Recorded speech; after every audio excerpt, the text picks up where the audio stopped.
Hello, mourners. Before we start the review, I would like to say on behalf of the Dirge of Mourning podcast that we are extremely grateful and honoured to present to you, the listeners, and of course, the band itself, Funeral, for the opportunity to showcase the new demo. So sit back and enjoy.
Hello and welcome, mourners. You are listening to Dirge of Mourning. I am your host, Andrew A. Graves, alongside Terabella Thorne. In this special episode, we'll be looking at a brand new song in a Dirge of Mourning exclusive review for the band Funeral, with their song Procession of Misery from their up-and-coming new album titled A Gospel of Bones, with a possible release date sometime in 2024.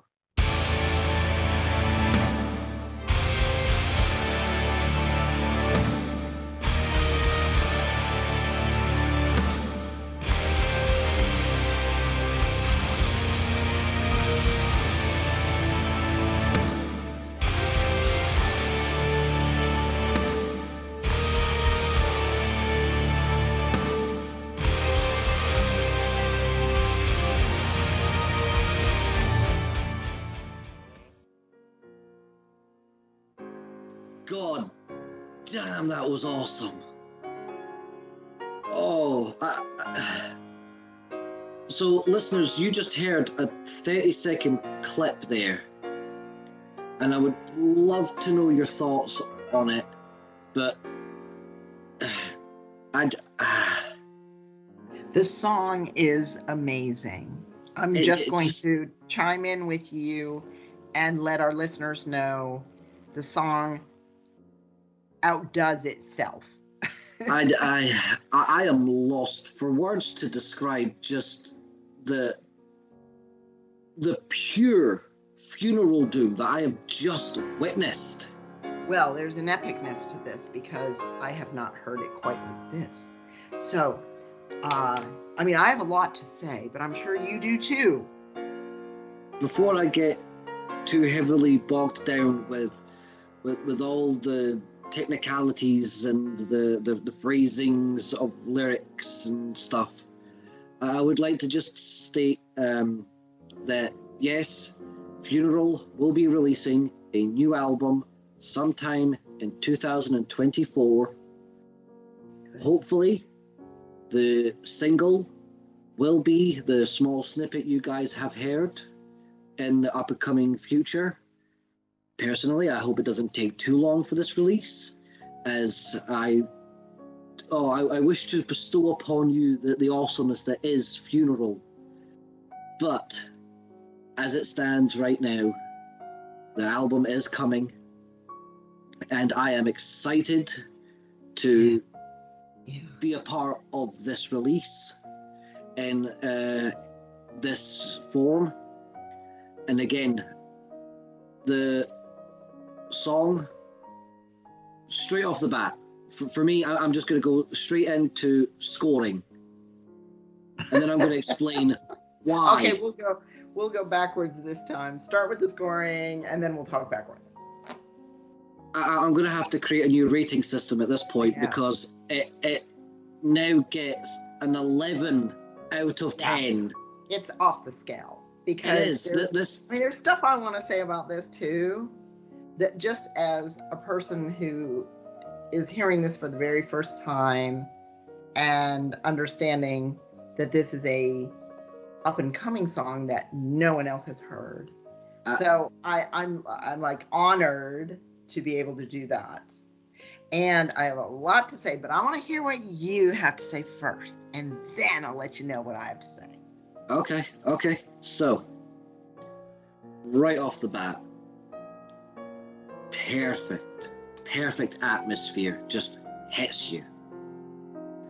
It is darker than a lot of their previous stuff, in a direction that is more atmospherically sorrowful, and the orchestration that was used in this was just absolutely hauntingly beautifully done, and really different too. There was a violin piece that I cannot quite describe. Well, I will. Just what it does to me. Oh wow. Okay, good. There is a certain feeling that this song gives me that no other song has given me yet. Wow. There is a sense of proper doom in this style of violin playing. It is not necessarily creepy, but it's borderline. I don't think it's creepy. I don't think the song is creepy. No, but it's borderline horrific in the way that you could almost see this being sort of played in a horror movie. Yes, a little bit. But it doesn't overstep that boundary. No. It teases it. It teases that boundary. I have such a picture in my head. Can I say something? So, please. Okay. So, as you said about the opening, my word for the opening is grand. It sounds to me like an opera, like an operatic chorus of male voices.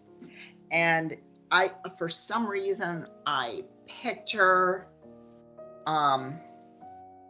they are just filling my head with pictures of very dark, heavy theaters or churches that they're singing in this operatic manner and getting across this story. So what I also noticed was the violins, as you said.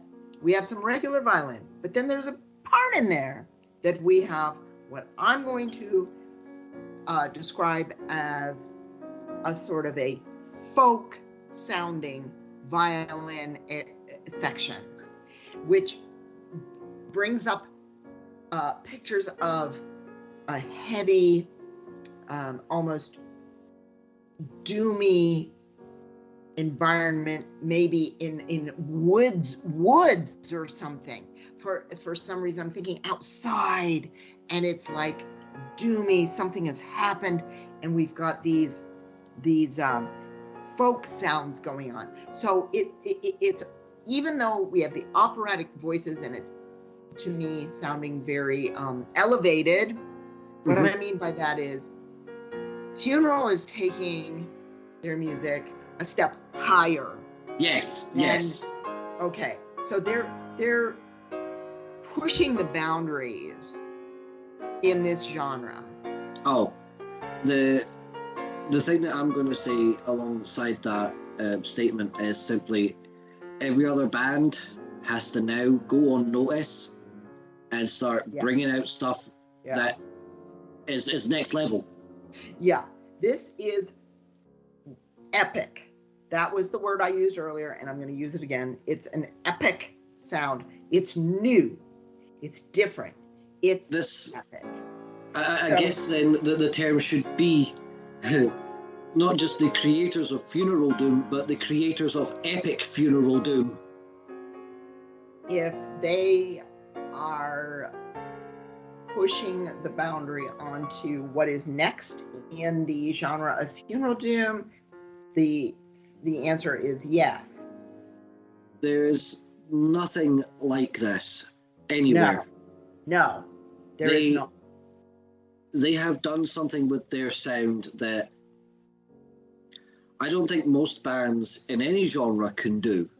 I'll tell you what, after listening to this song, I'm proud to say I love FuneralDoom. Absolutely. So this is not a nonsense song. No. Brings it with emotion, with orchestration, with voices. It brings the whole thing together. It is epic. You could perform this in a concert hall. Oh, absolutely. It is that beautiful. It is one of the things that I would like to touch on is something that you sort of mentioned when you were describing the visuals. When you were talking about like this outside sort of almost forestry type woodlands and stuff, I was picturing like just like an old cathedral with a cemetery, and surrounding it was this forestry. Yeah, sure. As if it was abandoned. Yeah.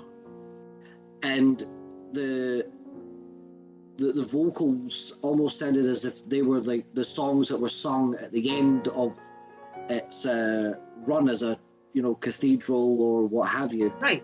Well, one of the other things, they have a very once again I'm going to use this word, medieval sound to the voices, which just for me brings it.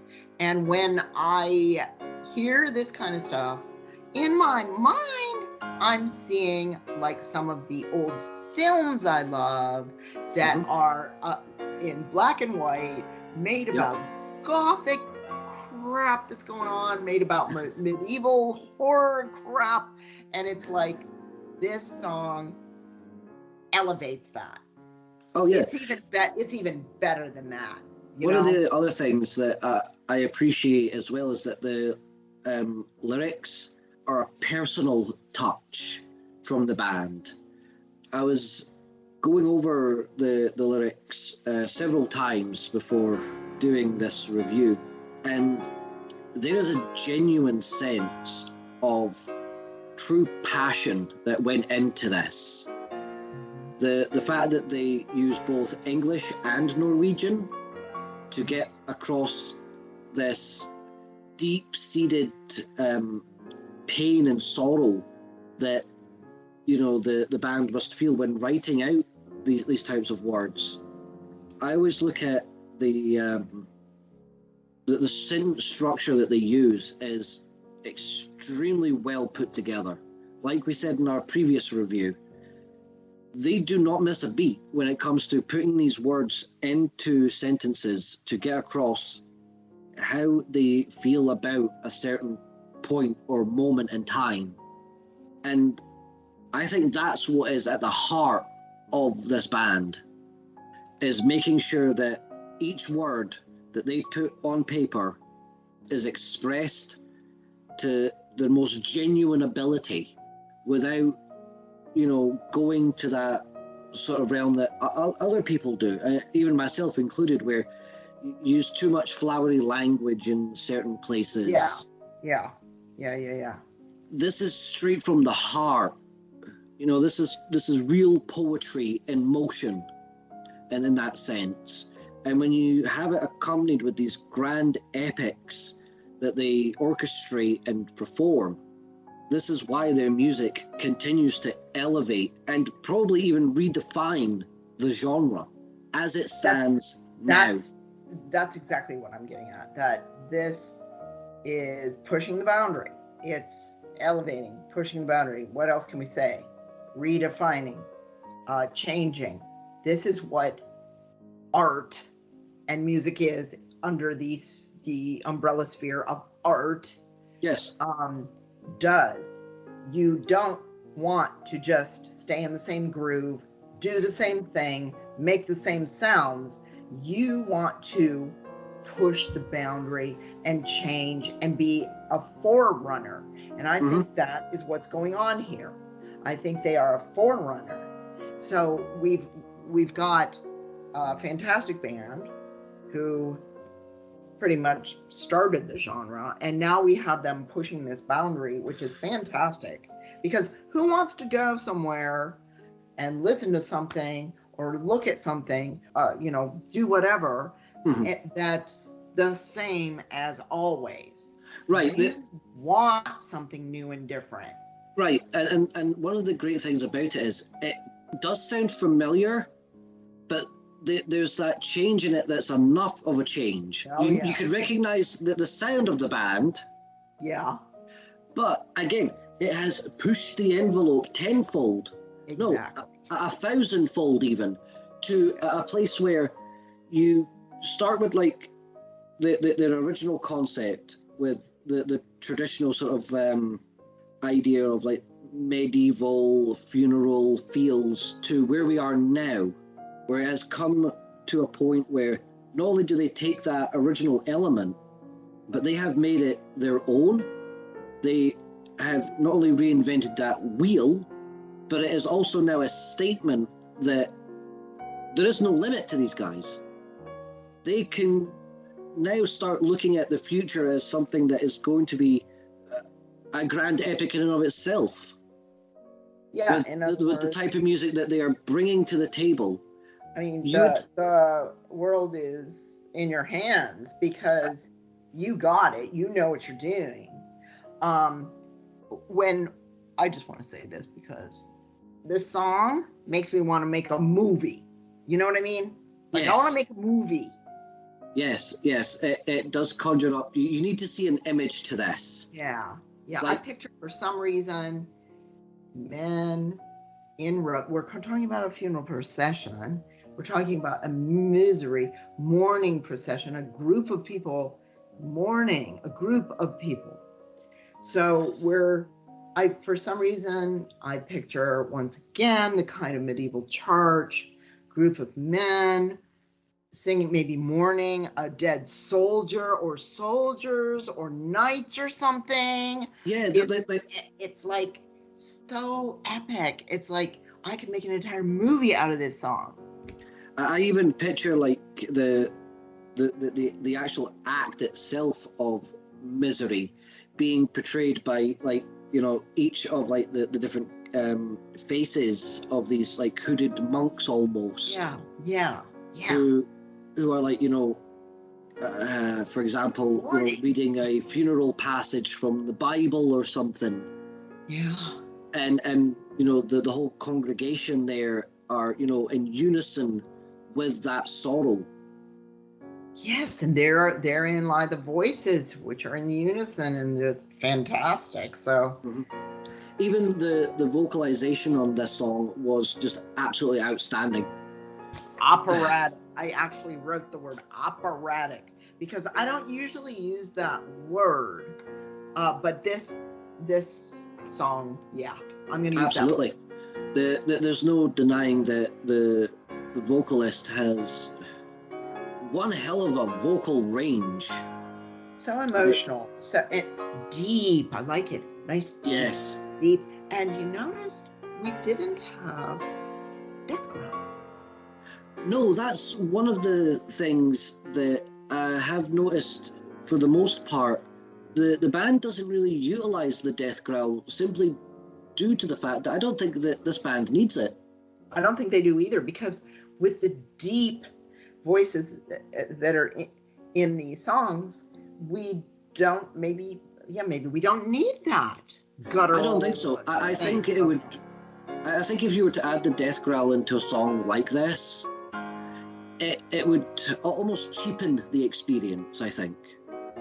Whatever they did, I just like it the way they did it, and it's perfect. Yeah, this is why I'm saying that they've got a recognizable sound, but they continue to evolve it in a manner that not very many bands, like I said, in any genre, are able to do. It genuinely takes genuine passion and talent to go down a path where you obviously want to keep your original sound, so no matter where you hear it, you know who it is.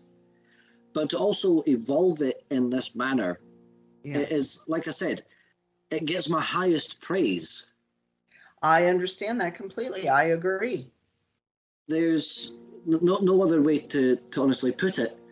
The entire song is just amazing. From start to finish, there is nothing I would change about it, honestly. There's nothing.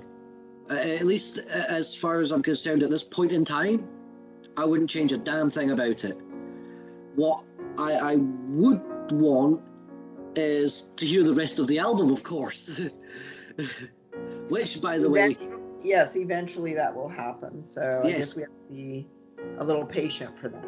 Yes, because like I've stated before, there is a new album titled A Gospel of Bones coming at some point in 2024. So be on the lookout for Funeral's new release. And that's going to do it from us here at the Dirge of Mourning. Until next time, mourners, remember, every day is a funeral.